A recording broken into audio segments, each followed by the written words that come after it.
আসসালামু আলাইকুম রহমতুল্লাহ। সম্মানিত সাংবাদিকবৃন্দ, আপনারা সকলে অবগত রয়েছেন, গত ৯ মার্চ আমার নিয়ামত ইউনিয়ন পরিষদের কার্যালয়ে আমি নিয়মিত অফিস কার্যক্রম পরিচালনা ও আমাদের বিজিটি কার্ড চাল বিতরণের উদ্দেশ্যে ইউনিয়ন পরিষদে প্রবেশ করি। সেখানে আমাদের ইউনিয়ন পরিষদে আমাদের বাকেরগঞ্জ উপজেলা নির্বাহী কর্মকর্তার প্রতিনিধি, মহিলা বিষয়ক কর্মকর্তা খান মোহাম্মদ শামীম ও আমাদের নিয়ামত ইউনিয়নের নির্বাচিত ট্যাগ অফিসার এনামুল হক সাহেবের উপস্থিতিতে চাল বিতরণের কথা ছিল। সেখানে তারা উপস্থিত হয়েছেন। হঠাৎ করে নিয়ামত ইউনিয়ন বিএনপি সাধারণ সম্পাদক সোহেল শিকদার কতিপয় সন্ত্রাসী নিয়ে আমার ইউনিয়ন পরিষদে প্রবেশ করেন। ইউনিয়ন পরিষদে প্রবেশ করে তারা অতর্কিতভাবে আমার উপরে বিভিন্ন হামলা করার উদ্দেশ্যে বিভিন্ন রকমের কুরুচিপূর্ণ বক্তব্য, কুরুচিপূর্ণ ব্যবহার শুরু করেন। এক পর্যায়ে তারা আমার উপরে মব সৃষ্টি করে হামলা পরিচালনা করেন এবং আমাকে মারধর করেন। ইউনিয়ন পরিষদের ভিতর থেকে আমাকে এবং আমার যারা অফিস কলিগ ছিল তাদেরকে টেনে হেঁচড়ে নিয়ে বাহিরে তাদের উপরে হামলা চালায়। এই ঘটনা ঘটার পরে আমি গত 10 মার্চ হামলাকারীদের বিরুদ্ধে বাকেরগঞ্জ থানায় একটি লিখিত অভিযোগ দিলেও বাকেরগঞ্জ থানা পুলিশ এখন পর্যন্ত মামলাটি এজাহারভুক্ত বা তালিকাভুক্ত করেনি, যে কারণে আমি চরম নিরাপত্তাহীনতায় আছি। পুলিশের নিষ্ক্রিয়তার কারণে 11 মার্চ আজকে বুধবার নিয়ামত ইউনিয়ন বিএনপির সেক্রেটারি সোহেল শিকদারের নেতৃত্বে হামলাকারীরা আমার বিরুদ্ধে কথিত একটি মানববন্ধনের নামে অশ্লীল ও কুরুচিপূর্ণ বক্তব্য দেয়।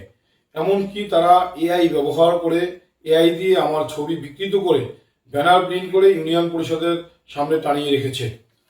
সম্মানিত সাংবাদিকবৃন্দ, হামলাকারী সোহেল শিকদার ভাড়াটে লোকজন নিয়ে আজ বুধবার বেলা 12টার দিকে, আনুমানিক 12টার দিকে ইউনিয়ন পরিষদের কার্যালয়ের সামনে এসে আমার নাম নিয়ে অশ্লীল ভাষায় গালিগালাজ করে, এমনকি আমাকে খুন, জখম ও গুম করার হুমকি দেয়। এতে আমি ও আমার পরিবার চরম নিরাপত্তাহীনতায় দিন কাটাচ্ছি। প্রিয় সাংবাদিকবৃন্দ, 9 মার্চ আমার বিরুদ্ধে যে চাল আত্মসাতের মিথ্যা অভিযোগ এনেছে, এই ঘটনায় বাকেরগঞ্জ উপজেলা প্রশাসন একটি তদন্ত কমিটি গঠন করেছেন। করে আমার বিরুদ্ধে চাল আত্মসাতের কোনো প্রকার সত্যতা এখন পর্যন্ত তারা পাননি বা তাদের মেলেনি। সম্মানিত নিয়ামতি ইউনিয়নবাসী, আমার কার্যক্রম ও সেবাদান সম্পর্কে আপনারা যথেষ্ট অবহিত রয়েছেন। আমি ইতিপূর্বে আপনাদের সহযোগিতায় এবং আপনাদের আন্তরিকতার কারণে বিভিন্ন সংগঠন থেকে বাংলাদেশের শ্রেষ্ঠ ইউপি চেয়ারম্যান পদক পেয়ে বা সম্মাননা পেয়েছি।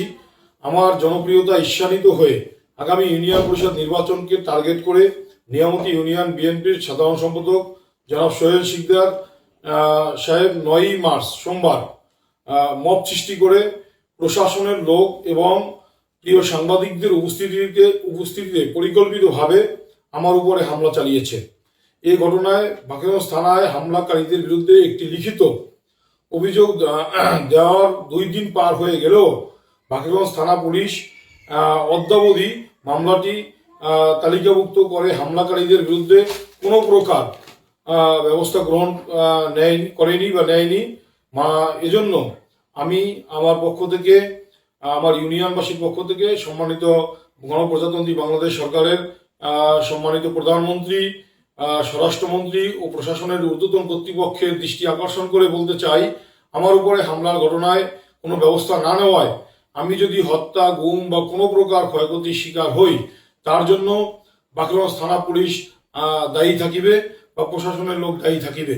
কারণ তারা, আমি বারবার যোগাযোগ করার সত্ত্বেও আজকে আমি ঘরে অবরুদ্ধ হয়ে আছি। আমার ঘরের বাইরে বা রাস্তায় সব জায়গায় তারা বিভিন্নভাবে জটলা করে মব সৃষ্টি করে একটা অবস্থান তৈরি করছেন। পুরো নিয়ামতি ইউনিয়নবাসী একটি আতঙ্কের ভিতরে দিনপাত কাটাচ্ছেন। নিয়ামতি ইউনিয়নবাসীরা আতঙ্কিত যে এ ব্যাপারে আমার দলীয় লোকজন তাদের উপরে অতর্কিত হামলা হতে পারে এবং যারা আজকে ইউনিয়নে এই সুষ্ঠু কার্যক্রম পরিচালনা করতে আমাকে সহযোগিতা করেছেন তাদেরকেও তারা বিভিন্ন রকম হুমকি দামকি দিচ্ছেন এবং আজকে অনেক বারাটে মহিলা বিভিন্ন মানুষ এনে তারা আমার বিরুদ্ধে কুরুচিমুক্ত বক্তব্য দিয়েছেন। এর তীব্র নিন্দা ও প্রতিবাদ জানাচ্ছি আমি, এবং আমি এর যথোপযুক্ত ব্যবস্থা উপজেলা প্রশাসন, জেলা প্রশাসন সহ আমাদের ঊর্ধ্বতন কর্তৃপক্ষের নিকট থেকে আমি কামনা করছি।